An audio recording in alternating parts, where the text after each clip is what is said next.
नहीं, पहले तो ये कहना चाहेंगे ये इनकाउंटर नहीं है, ये नियंत्रित फायरिंग, कंट्रोल फायरिंग है।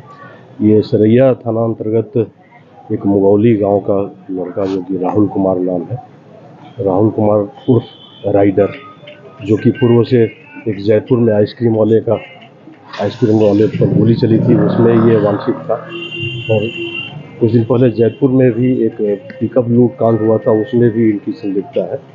और इसके अलावा एक 443/24 कांड सरैया का, जो कि 12/9/24 को ये कांड दर्ज हुआ था, इसमें भी इनकी संलिप्तता थी और इनको गिरफ्तार भी किया गया था। गिरफ्तारी के बाद ये उस समय भी अन्य कारणों से पता नहीं चल पाया कि कब ये पुलिस को चकमा देके वहाँ से भाग गए थे। ये कहा जाता है कि ये शौच के लिए जा रहे थे और वहाँ से ये जो बाउंड्री, सरैया थाने का बाउंड्री रहता है जो कि काफ़ी दूरी पर है, वहाँ से ये फरार हो गए थे। तो ये घटना है 18/9/24 की। उसमें भी 449/24 केस दर्ज हुआ था।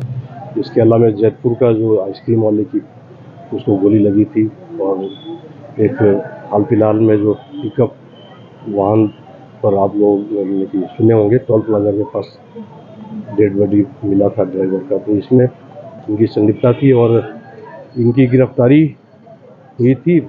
आज गिरफ्तारी हुई थी और इनके निशानदेही पर ही ये लोग जा रहे थे काली स्थान, सरैया के पास काली स्थान है, वहाँ पर इनका एक और भी साथी सहयोगी अपराधी था प्रिंस, उसकी गिरफ्तारी के लिए जा रहे थे, लेकिन वो काली स्थान पर उसकी गिरफ्तारी नहीं हुई। तब इनको कहा गया कि आपके पास आर्म्स कहाँ है, आर्म्स कहाँ रखा है आपने।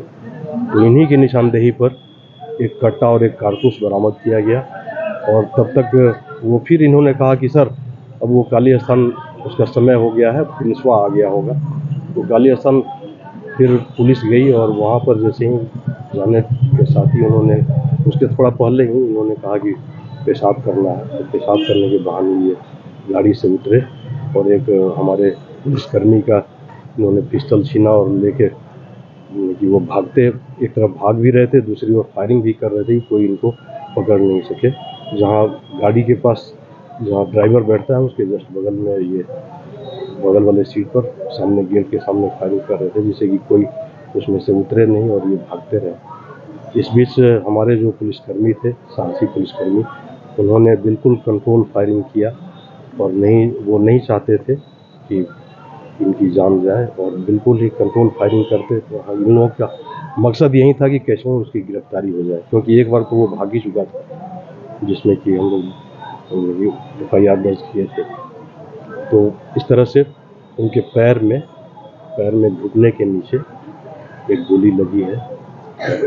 जैसे ही ये घटना हुई तो उसके बाद से वहाँ से थाना द्वारा पहले जो प्राथमिक स्वास्थ्य केंद्र जो नज़दीक का है वहाँ पर दिखाया गया और वहाँ से रेफर होने के बाद से एम्बुलेंस में जो भी हमारे पुलिसकर्मी वहाँ मौजूद थे, पुलिस पदाधिकारी थे, उनके संरक्षण में उनको अभी SKMCH के इमरजेंसी वार्ड में लाया गया है, जहाँ उनका इलाज चल रहा है और बिल्कुल खतरे से बाहर है।